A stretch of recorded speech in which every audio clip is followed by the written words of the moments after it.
वळूयात पुढल्या बातमीकडे। आमदार निलेश राणेंनी राऊतांवर खोचक टीका केली आहे। नगरसेवक कधी फुटतील हे राऊतांना समजणारही नाही। जे निवडून आलेत त्या नगरसेवकांवर लक्ष द्यावं, ते कधी गायब होतील कळणार नाही, असं देखील नितेश राणे म्हणालेले आहेत।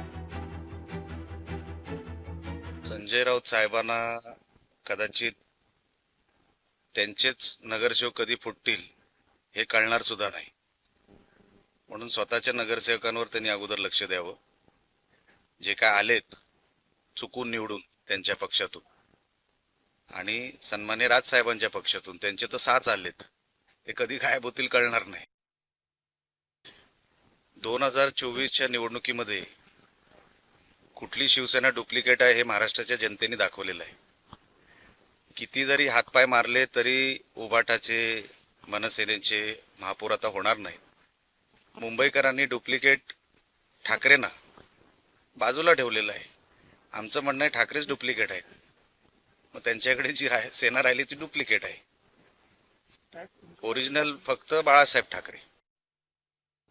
तर चंद्रशेखर बावनकुळेंनी देखील राऊतांना टोला लगावलाय। राऊतांना झोपून उठल्यावर एकच काम, सकाळी उठायचं आणि फक्त आरोप करायचे, असा हल्लाबोल चंद्रशेखर बावनकुळेंनी राऊतांवर केलाय।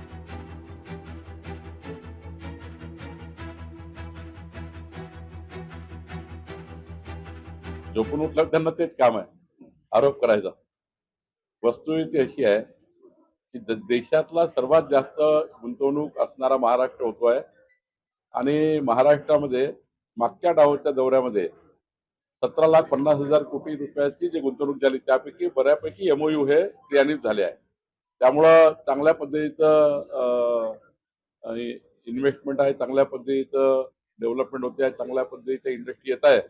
मी स्वतः महसूल मंत्री म्हणून कितीतरी जागा या वर्षभरात दिल्या आहेत। उद्धव ठाकरेचं 2.5 वर्ष आणि आमचं 1 वर्ष, एवढा जरी आपण ताळमेळ केला तरी तुम्हाला जास्त येईल। लोकशाही मराठी ऐका, पहा, जागरूक रहा।